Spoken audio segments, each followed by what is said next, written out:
Well, I was married and my husband and I have 5 kids, well, including Ada, but she was born here at Grace and Mercy. So life was very unpredictable and just it was constant chaos. My husband fell into a drug addiction and I was just constantly worrying about money, about where he was, about where we were gonna be. I just felt like my life was falling apart. I mean, I've always had a faith in God, and I had that foundation there, so I just started praying, getting that urge that I just needed to start stepping in faith and stop relying on my husband and start relying on God. My mom and I and my sisters started a Bible study. It was a Bible study on the book, The Sacred Marriage. There was a passage in that book that was just like, if there's abuse or drug addiction or, just things like that, you need to seek outside help. And I ended up going to a crisis counseling center called Jennifer's Harbor, and that was all kind of in secret because I knew my husband, he didn't want our secrets getting out. He didn't want his addiction to be known. The counselor there, she just told me I would know when enough was enough and only I could decide when that was. It was actually the next week. I had kind of came to my wit's end with everything, and I told her I was just ready to hear my options. She called Grace and Mercy, and I remember she came back in. She was like out of the room for 5 minutes or so and came back in and just had this huge smile on her face, and she was like, I have just got wonderful news. There's a place that can take you and they can take your kids so you won't be separated.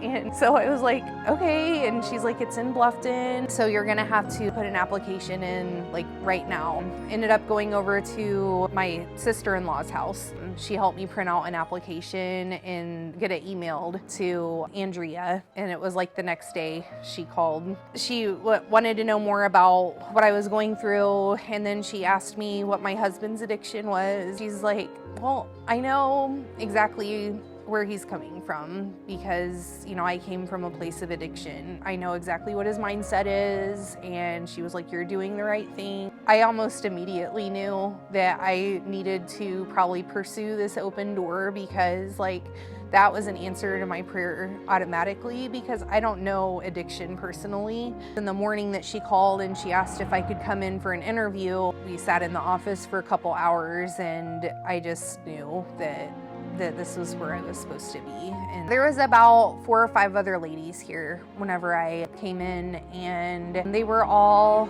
just super welcoming. Their kids welcomed my kids immediately and just wanted to talk and watch movies or play games with them and stuff. They have a Bible study every morning, and Andrea really brings prayer into the house. That's a very intricate part of Grace and Mercy, praying over others and just being immersed in the Holy Spirit. Karna, she leads really great Bible studies. That's a mandatory Bible study we do. But it's so worth it though, because she's got an amazing testimony. She really understands ladies and what we're going through and is just always someone that you can talk to and open up to. And then there's optional programs we could do was foundations.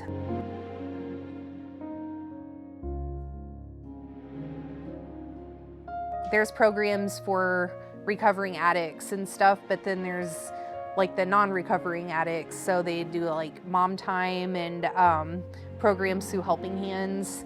And I did a parenting class, which helped me, I feel a lot. I think Grace and Mercy does a really good job of connecting the residents with different things in the community.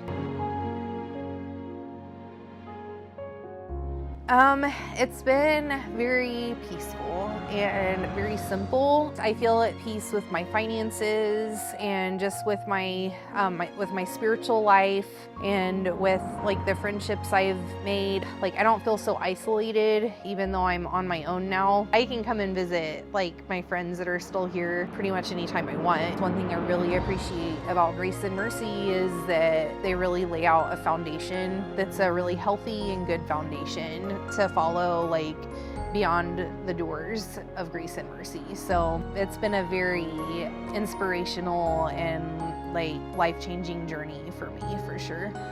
My biggest advice would be you're not alone, and you have people who want to help. Like Grace and Mercy is a shining example of that. The women who work here just have a passion for those that are hurting and those that are experiencing loss and pain and struggles, and they want to help. It's just a matter of opening your heart to receive that help.